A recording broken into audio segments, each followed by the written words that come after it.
Le flash édition régionale, c'est tout de suite sur votre chaîne d'info. On continue l'actualité de ce lundi 14 janvier. Le grand débat national débute ce mardi et au niveau local, plusieurs maires ont mis en place des cahiers de doléances pour permettre aux citoyens de s'exprimer. C'est le cas à Villeneuve-d'Ascq. Ces cahiers de doléances sont accessibles dans les 8 mairies de quartier ou maisons de quartier et plusieurs dizaines de messages ont été inscrits en quelques jours. Bon nombre d'entre eux sont signés. Parmi les sujets qui reviennent régulièrement, les retraites ou encore la hausse du salaire minimum.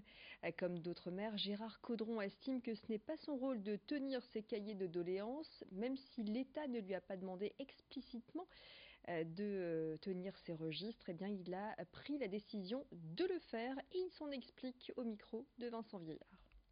Depuis plus d'un mois, le président, le gouvernement, les ministres nous disent il faut que vous soyez un peu des intermédiaires entre les citoyens et nous-mêmes pour sortir de la crise profonde dans laquelle on est aujourd'hui. Et faute d'autres demandes, nous avons, comme beaucoup de mairies l'ont fait, ouvert des cahiers de doléances à Villeneuve-d'Ascq en 8 lieux différents qui permettent aux citoyens qui le souhaitent d'inscrire quelque chose, une doléance, une proposition, une réclamation qui, dans quelques semaines, sera transmise au président de la République. Mais nous l'avons fait de notre propre initiative. Et depuis quelques jours, Gérard Caudron consulte ces cahiers de doléances. Certains termes reviennent régulièrement et sont synonymes d'un certain ras-le-bol, à en croire le maire de Villeneuve-d'Ascq. C'est à peu près la même chose qu'on entend dans les médias depuis maintenant 9 semaines, c'est-à-dire un mal de vivre, des sentiments d'injustice, des problèmes de pouvoir d'achat, d'impôts ou de fiscalité. Ce sont des gens qui en ont marre. Des gens qui habituellement ne s'expriment pas et qui expriment là leur ras-le-bol. La santé à présent et une avancée significative dans le traitement des cancers au centre Oscar Lambret de Lille. Depuis plus d'un an, le centre est doté de robots appelés CyberKnife. Ils permettent des techniques complexes d'irradiation pour lutter contre les métastases. Ces doses de rayons sont plus importantes que les soins plus répandus habituellement et ces rayons sont surtout beaucoup plus précis pour éviter de toucher les organes sains situés proches des tumeurs. Aujourd'hui, ces machines peuvent soigner des tumeurs cérébrales, du poumon, du foie ou plus récemment de la prostate en 5 séances maximum. Déjà présents à Douai et prochainement à Boulogne-sur-Mer, ces robots tendent à se développer dans notre région. Le docteur Pasquier nous en dit un peu plus au micro de Vincent Vieillard.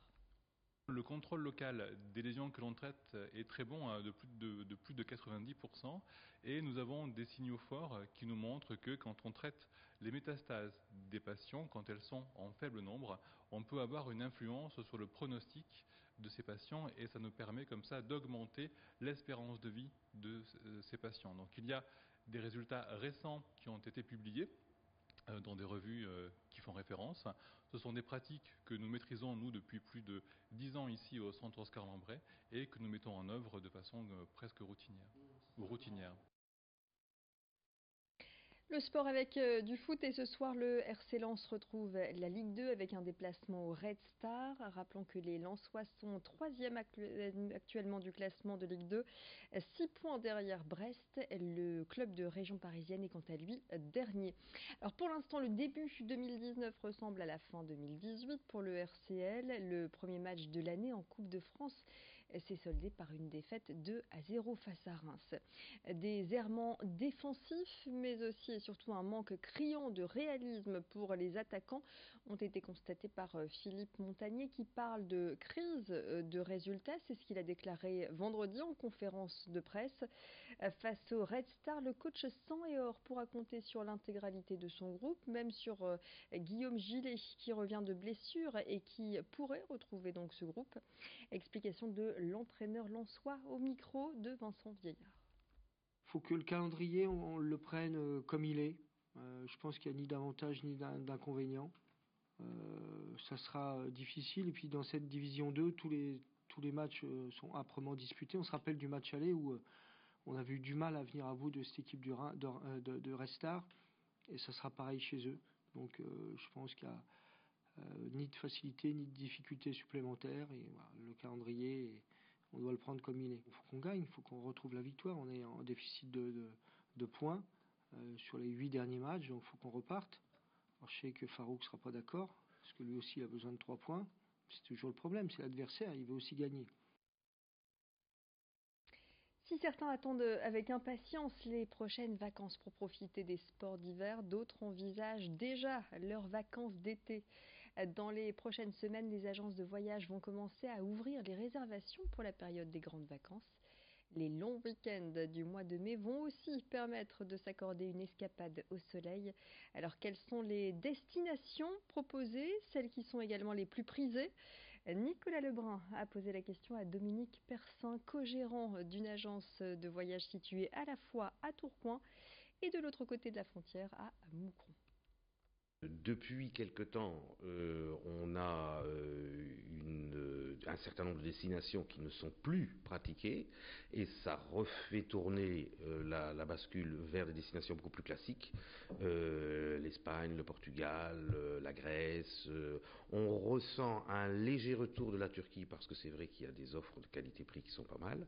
L'aéroport de Lille a ouvert maintenant beaucoup plus de destinations, notamment sur l'Espagne, Baléares, Tenerife, la Grèce et la Corse.